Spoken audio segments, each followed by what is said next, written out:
வணக்கம். இரவு நேர பிரதான செய்திகளின் ஊடாக நர்மதா சிறையில் முதலில் தலைப்புச் செய்திகள். 2ஆம் தவணை பரீட்சை திகதிகளில் மாற்றம், வெளியான அறிவிப்பு. போக்குவரத்து அபராதம் குறித்த போலி தகவல்கள், பொதுமக்களுக்கு எச்சரிக்கை. ஷேக் ஹசீனா நாடு திரும்பினால் சிறையில் அடைக்கப்படுவார், வங்கதேச அரசு அறிவிப்பு. இனி விரிவான செய்திகள். வடமேல் மாகாண கல்வி திணைக்களம் 2ஆம் தவணை பரீட்சை நடத்தப்படும் திகதிகள் திருத்தப்பட்டுள்ளதாக அறிவித்துள்ளது. வடமேல் மாகாண பிரதான அமைச்சின் செயலாளர் மற்றும் வடமேல் மாகாண பிரதான செயலாளர் ஆகியோரின் தீர்மானத்திற்கு அமைய இந்த நடவடிக்கை எடுக்கப்பட்டுள்ளது.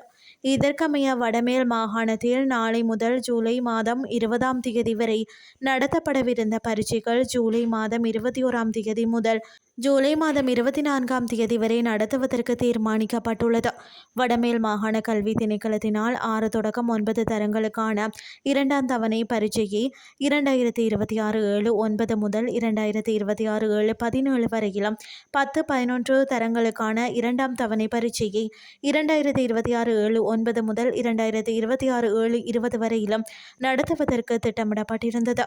எவ்வாறாயினும் திட்டமிட்டபடி பரீட்சை நடவடிக்கைகள் நாளை முதல் 20ஆம் தேதி வரை நடத்த முடியாத சூழ்நிலை ஏற்பட்டுள்ளதால் வடமேல் மாகாண பிரதான அமைச்சின் செயலாளர் மற்றும் வடமேல் மாகாண பிரதான செயலாளர் ஆகியோரின் தீர்மானத்திற்கு அமைய இவ்வாறு பரீட்சையின் 4 நாட்களை ஒத்திவைக்க நடவடிக்கை எடுக்கப்பட்டுள்ளது. குறித்த 4 நாட்களுக்கான திருத்தப்பட்ட கால அட்டவணை இன்றைய தினம் வழங்கப்பட உள்ளது. வினாத்தாள்களை அச்சிட்டு விநியோகிக்கும் நிறுவனம் அச்சிடப்பட்ட வினாத்தாள்கள் மற்றும் விடைத்தாள்களை கோட்ட அலுவலகங்களுக்கு விடுப்பதில் ஏற்பட்ட ஒழுங்கற்ற தன்மையே இதற்கு காரணம் என தென்னிலங்கை ஊடகம் செய்தி வெளியிட்டுள்ளது. போக்குவரத்து விதி மீறல்களுக்கான அபராத தொகையை செலுத்துமாறு கோரி வரும் போலி செய்திகளை நம்பி பொதுமக்கள் ஏமாற வேண்டாம் என காவல்துறையினர் அறிவுறுத்தியுள்ளனர். இவ்வாறான செய்திகள் போக்குவரத்து பிரிவினரால் அனுப்பப்படுவதில்லை என காவல்துறையினர் தெளிவுபடுத்தியுள்ளனர்.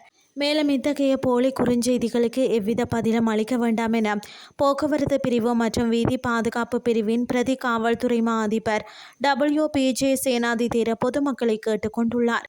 இது குறித்த அறிக்கையில் அரசின் உத்தியோகபூர்வ கவுப்பை இணையதளத்தை போல போலி இணையதளங்களை உருவாக்கி பொதுமக்களை ஏமாற்றி பண மோசடியில் ஈடுபடுவது தொடர்பாக இலங்கை அரசின் பல்வேறு சேவைகளுக்கான கட்டணங்களை பாதுகாப்பாகவும் எளிமையாகவும் இணைய வழியில் செலுத்துவதற்காக உருவாக்கப்பட்டுள்ள டிஜிட்டல் கட்டண முறையே கவுப்பையாகும். வாகன சாரதிகள் போக்குவரத்து விதிமீறல்களில் ஈடுபடும் சந்தர்ப்பங்களில் காவல்துறையால் வழங்கப்படும் இடத்திலேயே வழங்கப்படும் அபராத பத்திரங்களுக்கான தொகையும் இந்த முறையின் ஊடாக செலுத்துவதற்கான வசதி வழங்கப்பட்டுள்ளது.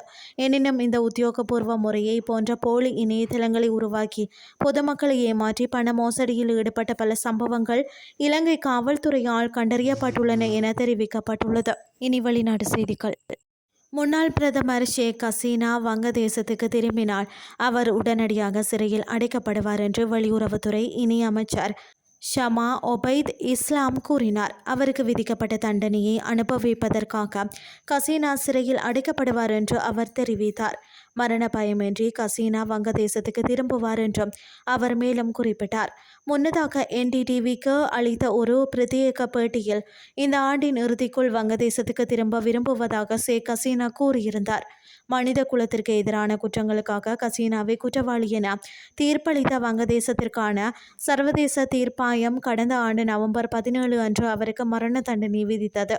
வங்கதேசத்தில் ஏற்பட்ட கலவரத்தை அடுத்து ஷேக் ஹசீனா இந்தியாவிற்கு தப்பி சென்று அங்கு வாழ்ந்து வருகின்றமை குறிப்பிடத்தக்கது. செய்திகள் யாவும் நிறைவடைகின்றது.